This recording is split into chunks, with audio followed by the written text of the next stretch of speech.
Hi there, traders. This is Brad Gilbert with the FX Market Insight for Friday, the 8th of March.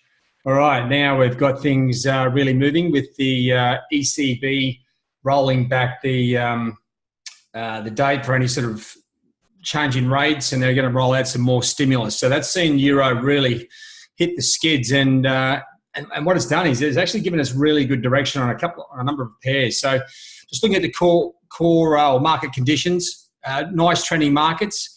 You can see all the major currency pairs here, except for dollar yen, pretty much kicked into gear. And they've got sort of pretty clear direction right at the moment. Core market drivers, well, of course, the ECB is going to be one part of it. Don't forget, you've still got simmering in the background the Brexit and the Chinese situation.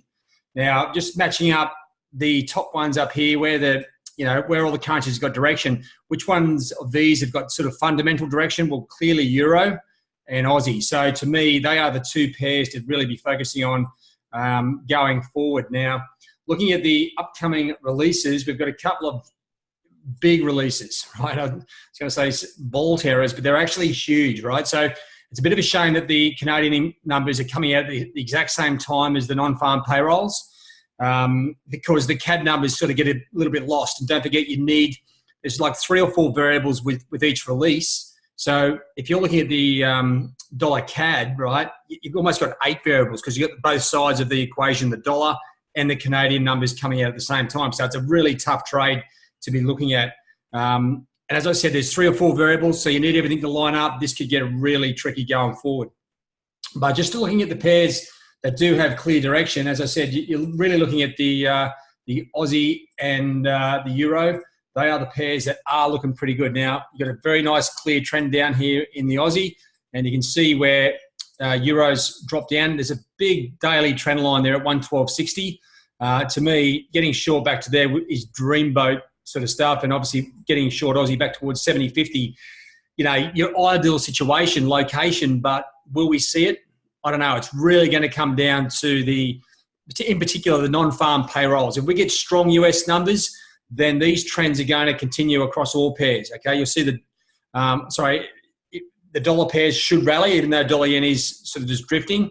You should see dollar CAD to the top side, and also a bit of pressure on sterling, even though Brexit is on the cards as well. Now, the situation is, if the US numbers are really weak, and I'm talking really weak, we could see potential snap back towards these levels. I mean, to me, Euro's a sell either way. If we get weak US numbers, I'm still going to be looking to sell up around 112.50. Aussie may pop above 70.50, and we've got some levels here on a few of these charts.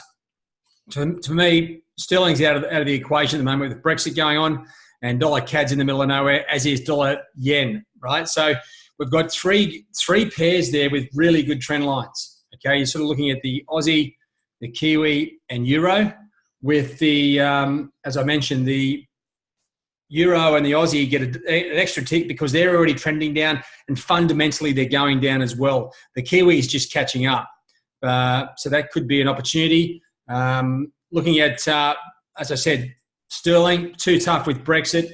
And then you've got 2 pairs that could really fly around anywhere, and that's dollar yen and dollar CAD. Even though the short-term trend at the moment in dollar CAD is to the top side, keep an eye on all. If that starts to fall, we could really see dollar CAD above 135. But don't forget, dollar CAD is probably the trickiest currency to be trading in the North American session, with US and Canadian employment numbers released at the same time. So what you can end up seeing is 100 points to the top side, 100 points to the downside, and back to where it was. That's how messy it can be. All right. But there we go, guys. It's pretty exciting. It's the first time in a while that we've actually seen the majors really kick into gear, and that's what these central bank events can do: give us clear direction from which to trade. Right? For me, Euro is definitely the best pair to be looking at, looking to get short, not followed closely behind by the Aussie dollar as well. All right, guys. So all we need is strong US numbers, and we're going to get some good trading opportunities. All right, guys. That's it from me. Have a good one. I'll see you in the 247 trade zone. Or if I don't see you there, I'll see you next week. Cheerio.